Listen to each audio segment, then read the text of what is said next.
ndinogona kuuya nhasi ndofunga zvekuma 33 masikati. Munenge muriko here?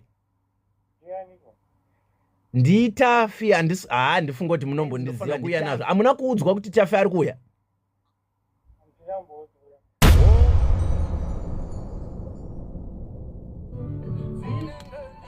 Halo.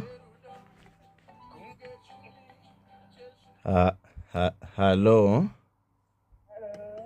Mamuka sei gogo?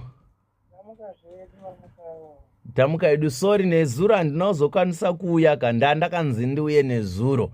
Ndakazobatikana takanonoka kupedza chechi kwedu uku, saka ndinogona kuuya nhasi ndofunga zvekuma 33 masikati. Munenge muriko here? Nditafi handifunga kuti munombondiziva. Nditafi ndakanzi ndiuye nenhingi. Ndaifanira kuuya nezvinhu hanzi zvechiko. Regai nditarise kabepa kacho kandakanyorerwa. Saka ndainzi ndofanira kuuya nazvo. Hamuna kuudzwa kuti Tafi ari kuuya?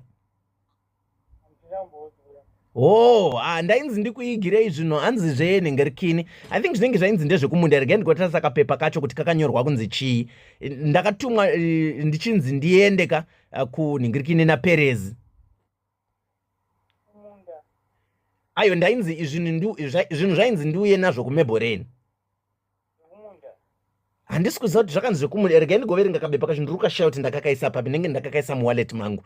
Regai ndigotarisa ndakaita zvekunyorwa pasina Perezi. Hameno munomuziva here Perezi? naTafi. Tafi handifunga kuti munomuziva because inini akatoita zvekungondituma zvikanzi unondiendesera kwaGogo kuMebhoreni. Gogo Jemwaka. Ndigogo Jemwa nditi? Akatondipa nenhamba idzodzi idzi. Ndikatonyora mufoni mangu. Saka kapepa kacho kakandinyorera kezvinhu manje ndanduta zvinhu neimwe message. Pane message bepa rine kameseji ndariona. Regai ndigoverenga bepa rine kameseji kacho. Pamwe maybe munogona kurangarira kuti zvinhu zvechii. Regai ndiverenge gogo. Materera. Happy birthday to you. Happy birthday to you. Happy birthday.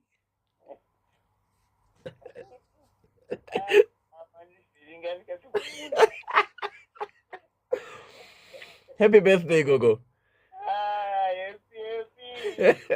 Gogo, zita rangu handinzi Tafi. Zita rangu ndinonzi Mr. Dobby. Ndinotaura paredhiyo paStar FM Zimbabwe. Kutaura kwadai mutori pamhepo. Izvezvi kutaura kwatiri kuita mutori paStar FM live kudai.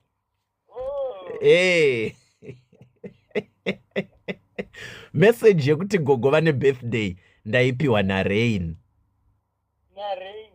Rain ndiye ati wedwe mama wangu wane birthday nhasi ndokumbirawo muwapemberere.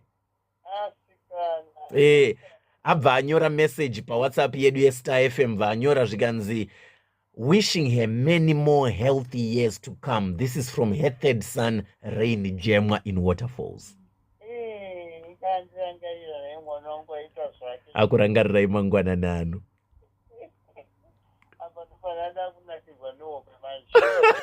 Sorry wena gogo ndakumutsai. Birthday. Izuva rakanaka Shwanasi. Sure, inini osa Mr. Dobby vekuStar FM ndinoti Mwari ngavarambe vachikuwedzerai munzvimbo dzese dzakakosha muupenyu hwenyu, mune zvemari, mune zveutano uye mune zveuchenjeri. Mwari ngavarambe vachikuvandudzai pana izvozvo.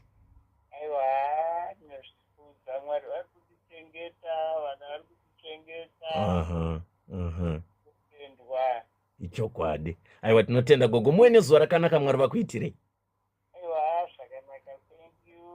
You're welcome, Gogo. Notend.